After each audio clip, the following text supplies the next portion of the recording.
अध्यक्ष महोदय, खरं म्हणजे दरवेळेसच अंतिम आठवडा प्रस्ताव आपला कायदा आणि सुव्यवस्थेवर येतो. अनेक घटना सांगितल्या जातात, काही खऱ्याही असतात, काही थोड्या अतिरंजित देखील असतात. पहिल्यांदा सांगतो की ज्या विविक्षित घटना या ठिकाणी मांडलेल्या आहेत त्या प्रत्येक घटनेवर मी काही बोलणार नाही, पण त्याची नोंद घेतलेली आहे. त्या संदर्भातल्या नोट्सही माझ्याकडे आहेत. आवश्यक असेल तर त्या आमदारांना मी पाठवून देईल. त्या प्रत्येक घटनेच्या संदर्भात काय कारवाई झाली आहे हे आपण त्या ठिकाणी सांगणार आहोत. पण त्याचवेळी मला एक गोष्ट आपल्या निदर्शनास आणून द्यायची आहे की मी नेहमी असं मानणाऱ्यांपैकी आहे की कायदा आणि सुव्यवस्थेला उत्तर हे स्टॅटिस्टिक्सने देणं हे काही योग्य नाहीये. हे पूर्वी पण म्हणायचो, मी विरोधी पक्षात असताना म्हणायचो, इतके वर्ष गृहमंत्री तरी म्हणतो. पण दुर्दैवाने या सभागृहामध्ये चुकीचं स्टॅटिस्टिक्स मांडलं जातं आणि मग महाराष्ट्रच कसा क्रमांक 1 वर आहे असं ज्यावेळेस सांगितलं जातं त्यावेळेस महाराष्ट्राची बाजू तर मला मांडावीच लागेल आणि म्हणून मला मग आकडेवारी या ठिकाणी द्यावी लागते. आणि म्हणून मला असं वाटतं की पहिल्यांदा तर आपण सगळ्यांनी लक्षात घेतलं पाहिजे की क्राईम रेट हा कसा मोजायचा असतो, प्रति 1 लाख लोकसंख्या मोजायचा असतो. तो जर ऍब्सोल्यूट क्राईम रेट मोजला जयंतराव तर नेहमीच उत्तर प्रदेश पहिल्या क्रमांकावर असेल आणि नेहमीच गोवा शेवटच्या क्रमांकावर असेल, कारण गोव्याची लोकसंख्याच 15 लाख आहे. आता 15 लाखात क्राईम होतील तर किती होतील. आणि म्हणून प्रति 1 लाख लोकसंख्येमध्ये आपण जर विचार केला तर देशातल्या राज्यांमध्ये आपण 7व्या क्रमांकावर आहोत, पहिल्या क्रमांकावर नाही आहोत. हे 7वं आहे हे काही खूप चांगलं असं मी म्हणणार नाही, पण विनाकारण आपल्याच राज्याला गुन्हेगारीत पहिला अशा पद्धतीनं सांगणं योग्य नाही. म्हणून या ठिकाणी सांगतो की आपण 7व्या क्रमांकावर आहोत. आणि आपण जर बघितलं क्राईम अगेन्स्ट विमेन, महिलांच्या विरुद्ध जे अपराध आहेत त्यामध्ये महाराष्ट्र 9व्या क्रमांकावर आहे. तिथेही पहिल्या क्रमांकावर आपण नाही. क्राईम अगेन्स्ट चिल्ड्रन म्हणजे लहान बालकांच्या विरुद्धचे गुन्हे यातही महाराष्ट्र 7व्या क्रमांकावर आहे, इथेही पहिल्या क्रमांकावर नाही. त्यामुळे मला असं वाटतं आपण जर बघितलं तर याच्यामध्ये जे काही रेपचे गुन्हे आहेत त्याच्यामध्ये महाराष्ट्र 17व्या क्रमांकावर आहे, 17. आणि मायनरच्या संदर्भात 15व्या क्रमांकावर महाराष्ट्र आहे. म्हणून मला असं वाटतं की या ठिकाणी जणू काही महाराष्ट्रामध्ये असं एकही घटना झाली तर त्याचं समर्थन नाही करताय. पण हे पण लक्षात घेतलं पाहिजे की इतर राज्यांच्या तुलनेमध्ये महाराष्ट्र आजही अधिक सुरक्षित आहे.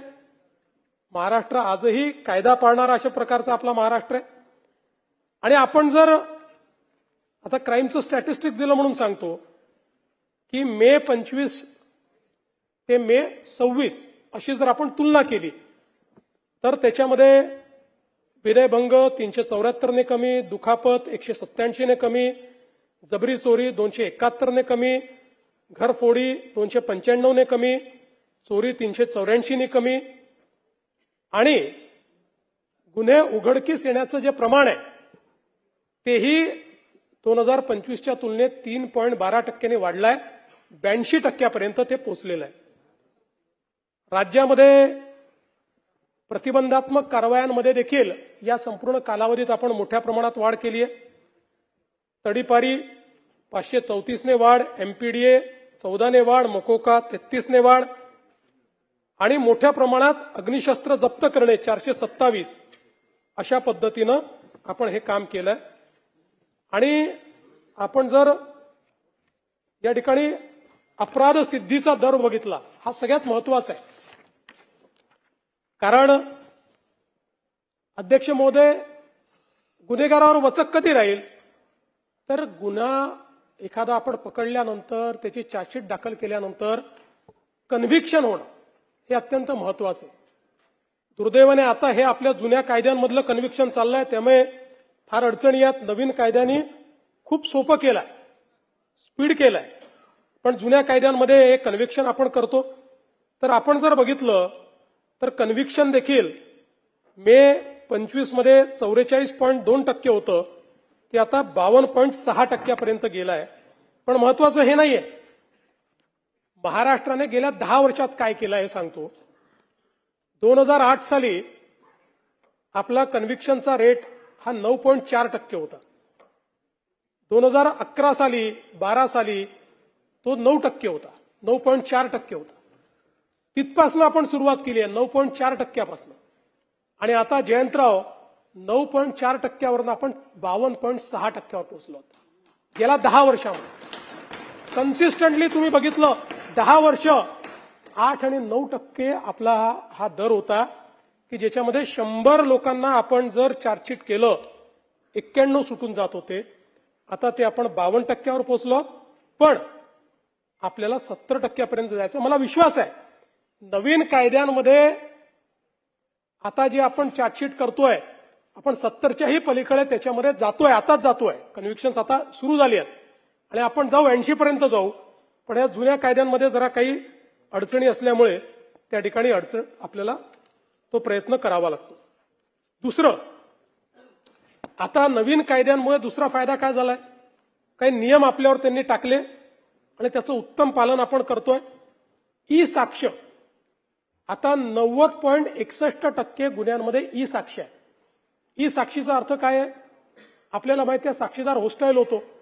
आता ई साक्षीमध्ये ज्या क्षणी आपण नोंदवतो त्या क्षणी ती साक्ष अपलोड होते आणि त्याचा कॅमेऱ्यावर साक्ष जे काही त्याचं हे आहे फिल्म ती पण आपण अपलोड करतो.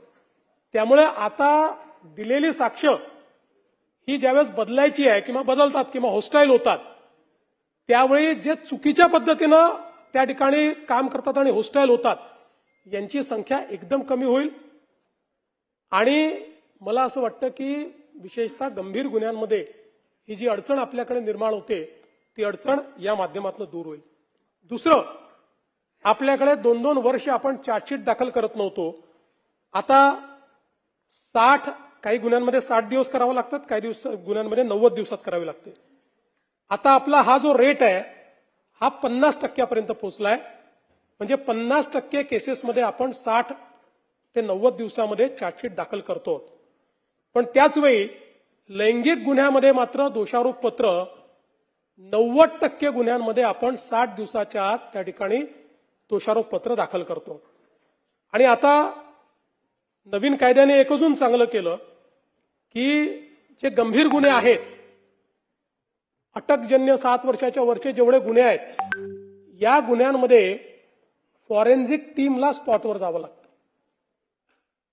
फॉरेन्सिक व्हॅन घेऊन आणि फॉरेन्सिक एव्हिडन्स तिथनं जमा करावा लागतो. ही पण एक अतिशय चांगली सुधारणा झाली आहे की ज्याच्यामुळे आपल्याला माहिती आहे ह्युमन एव्हिडन्स हा खोटं बोलू शकतो पण फॉरेन्सिक, टेक्निकल, डिजिटल, इलेक्ट्रॉनिक हे एव्हिडन्स कधीच खोटं बोलत नाही. आता जवळपास अशा गुन्ह्यांमध्ये 91.9% म्हणजे जवळपास 92% गुन्ह्यांमध्ये अशा प्रकारच्या आता स्पॉटवर न्यायवैद्यक शास्त्र तज्ज्ञांची भेट होते. त्याच ठिकाणी पुरावे गोळा होतात आणि ब्लॉकचेन पद्धतीने ते पुरावे स्टोअर आपण करतो की जेणेकरून त्याच्यामध्ये टॅम्परिंग करता येणार नाही. फिर्यादीला मालमत्ता परत करण्याचं प्रमाणही या कायद्यांमुळे वाढलंय. कारण पूर्वी फिर्यादीला खूप कोर्टात जावं लागायचं, काय काय करावं लागायचं. या कायद्याने तेही सोपं केलेलं आहे. त्यामुळे 76.14% आता फिर्यादीला मालमत्ता त्या ठिकाणी परत मिळण्याचं प्रमाण त्या ठिकाणी वाढलेलं आहे. आता आपण जर महिलांविरोधातले गुन्हे जर बघितले तर आपल्याला माहिती आहे की 2013 पासून सातत्याने या गुन्ह्यांमध्ये वाढ होते. आणि वाढ होण्याचं कारण असं आहे की गुन्ह्यांचं रजिस्ट्रेशन फ्री झालेलं आहे आणि 2013च्या अमेंडमेंटमुळे एक स्टेप वरचा गुन्हा झालाय. म्हणजे पूर्वी ज्याला छेडखानी म्हणायचो तो आता रेप मानला जातो. अशा पद्धतीने एक स्टेप वर झालेला आहे. आणि म्हणून या गुन्ह्यांमध्ये म्हणजे मी नेहमी असं सांगतो की एक समाधान याच्यात आहे. पूर्वीही कदाचित गुन्हे घडत होते परंतु घरच्यांच्या किंवा जे काही समाज आहे त्याच्या दबावाखाली या ठिकाणी त्या संदर्भातलं रजिस्ट्रेशन केलं जात नव्हतं. आता रजिस्ट्रेशन मोठ्या प्रमाणात वाढलेलं आहे. आणि याचं कारण माहिती आहे. याच्यामध्ये जर आपण बघितलं तर आता 2026च्या पर्यंत जे आपण काही विश्लेषण केलं तर याच्यामध्ये जुने सगळे गुन्हे बलात्कारांच्या गुन्ह्यांमध्ये 4434 प्रकरणात ओळखीचे आरोपी आहेत आणि फक्त 5 प्रकरणांमध्ये अनोळखी आरोपी आहेत. या ओळखीच्या आरोपींमध्येही नातेवाईकांचं प्रमाण हे सर्वाधिक आहे. म्हणून पूर्वीच्या काळामध्ये समाजाचं प्रेशर असायचं, घरच्यांचं प्रेशर असायचं की गुन्हा दाखल करू नका. आज ते गुन्हे दाखल करतायत आणि हे चांगलं आहे. 99.89% या गुन्ह्यामधले गुन्हेगार ओळखीचे आहेत.